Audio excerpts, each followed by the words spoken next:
on se retrouve pour une nouvelle vidéo. Donc aujourd'hui, on va parler de l'hépatite. Qu'est-ce que c'est qu'une hépatite? Une hépatite, c'est une inflammation du foie. Il est plus souvent provoqué par une infection virale. Donc je vais vous parler un petit peu du foie, mais je vous ferai une autre vidéo plus complète sur le foie pour bien vous expliquer toutes les fonctions qu'il comporte. Le foie, c'est un très gros organe qui pèse environ 10 kg chez un cheval de 500 kg et qui remplit de nombreuses fonctions biologiques au sein de l'organisme du cheval. Comment on détecte un problème hépatique chez le cheval? Donc il faut savoir que c'est très rare chez le cheval parce qu'il faut que 70% du foie soit affecté pour qu'on s'en rende compte. On ne va donc pas se fier aux signes cliniques pour se rendre compte d'une attaque modérée du foie. Il s'agit pourtant d'une affection fréquente en raison du rôle de filtration du foie et de toutes les substances toxiques que peut absorber le cheval. Souvent, pour le remarquer, on utilise les paramètres sanguins. Je ne vais pas vous les citer parce que c'est des mots assez compliqués et que je ne pense pas que ça vous aide de grand chose.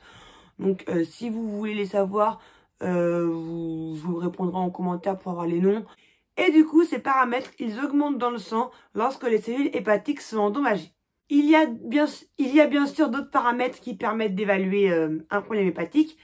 Les plus utilisés sont les acides biliaires et la bilirubine qui vont augmenter lorsque le foie ne remplit plus son rôle d'élimination.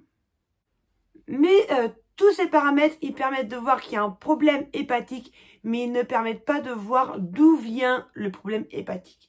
Du coup, pour savoir d'où il vient, il va falloir faire d'autres examens. Donc maintenant, nous allons parler des signes cliniques.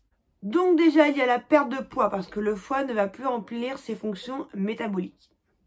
Il va y avoir des ictères, c'est-à-dire que les muqueuses vont devenir un peu jaunâtres.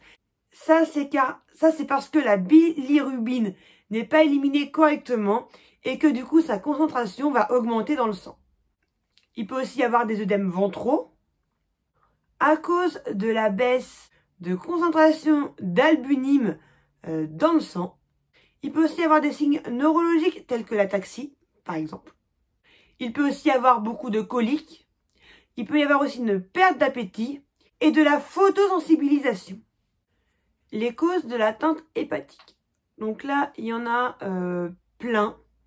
Donc déjà, il y a la cholangiohépatie. Donc il s'agit souvent d'une infection bactérienne, mais ça peut être aussi sans bactéries des canaux biliaires qui vont donc bloquer le déversement de la bile dans le petit intestin. Après, il y a la maladie de Taylor. C'est une atteinte hépatique aiguë qui va arriver après l'administration de produits sanguins équins. Donc ensuite, il y a les plantes toxiques. Le cheval doit absorber 2% de son poids en plantes toxiques pour qu'on puisse voir les premiers signes cliniques. Et les signes cliniques peuvent apparaître longtemps après l'exposition du cheval aux plantes. Souvent, les chevaux, ils ne mangent pas ces plantes parce qu'elles ont un goût amer. Mais si jamais elles sont coincées dans du foin, elles vont perdre leur goût, du coup, ils vont les manger. Et si il y a que ça à manger dans leur pré, ils vont aussi les manger.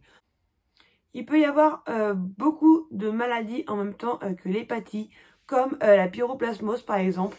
Donc il faut savoir que le foie est un organe extrêmement important dans l'organisme du cheval. Cependant, les signes cliniques, on s'en rend compte tard. S'il a une hépatie, il faut impérativement trouver la cause de l'hépatie. Ça peut être plein de choses, comme je vous l'ai dit juste au-dessus. Et une fois qu'on a trouvé la cause, il faut directement mettre le traitement en place pour le soigner. Donc voilà, j'espère que cette vidéo vous aura plu. Je vous fais des gros bisous. Et je vous dis à la prochaine pour une nouvelle vidéo. Bye!